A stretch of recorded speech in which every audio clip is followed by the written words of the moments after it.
We are here with Dan the Man. Dan the Man, you are from the great state of, how do you say it, Oregon? Oregon.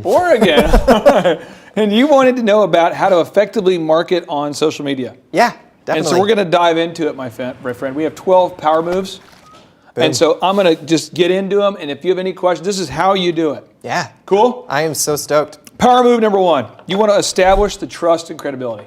Okay. In your mind, do you know what I'm talking about?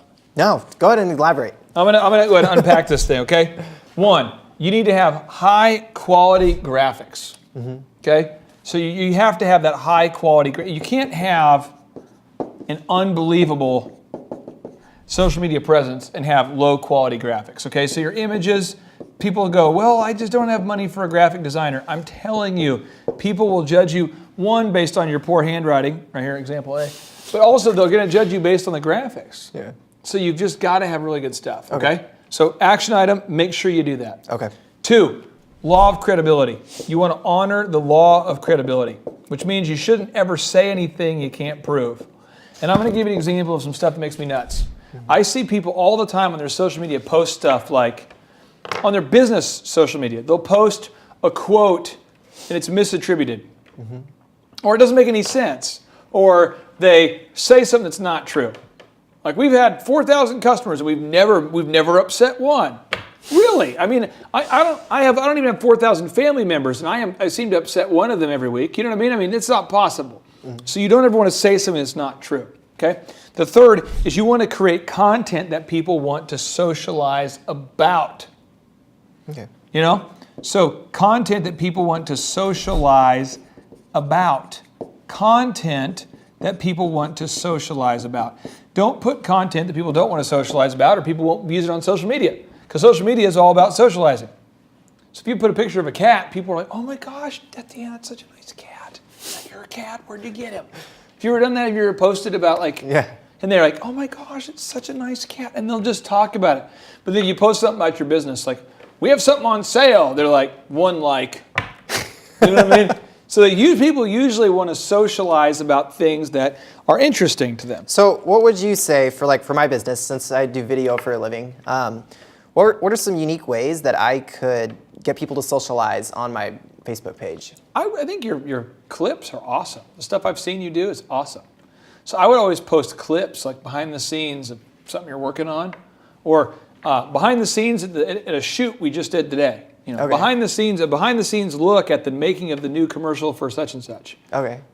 Behind the scenes look of how we process this, or how we filter this, or how we shoot this, or how we set this up. Kind of those behind the scenes looks. Okay. That would be big, I would think, for you. All right. Thank you. Also, you want to avoid politics and religion if at all possible.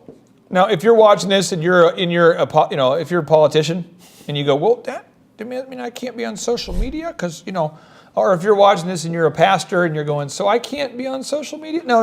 And I know we have thrivers who actually are pastors and politicians. But it just means that, like, if you're not, and you go on this big rant on your website about, like, I love President Obama. Donald Trump is terrible. Or vice versa. I love Donald Trump.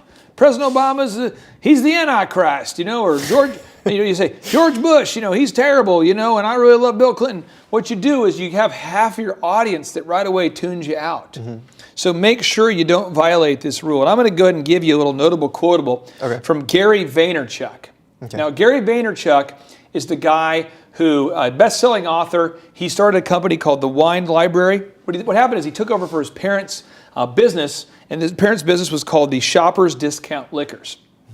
And it was a liquor store, and he grew that thing from $3 million in revenue to $50 million in revenue, all using social media. This is what he says. He says, when I hear people debate the return on investment of social media, it makes me remember why so many businesses fail. Most businesses are not playing the marathon. They're playing the sprint. They're not worried about lifetime value and retention. They're worried about the short-term goals. So you just want to make sure you're not doing stuff that's going to freak out your core audience. So homework for you, action items. Make sure that 1, you have high quality graphics. 2, law of credibility. Just go through your stuff. Make sure it looks credible. 3, only post stuff people want to socialize about. And I'll give you some specific ways to do that. And 4 is no politics or religion if at all possible, because it just tends to freak people out.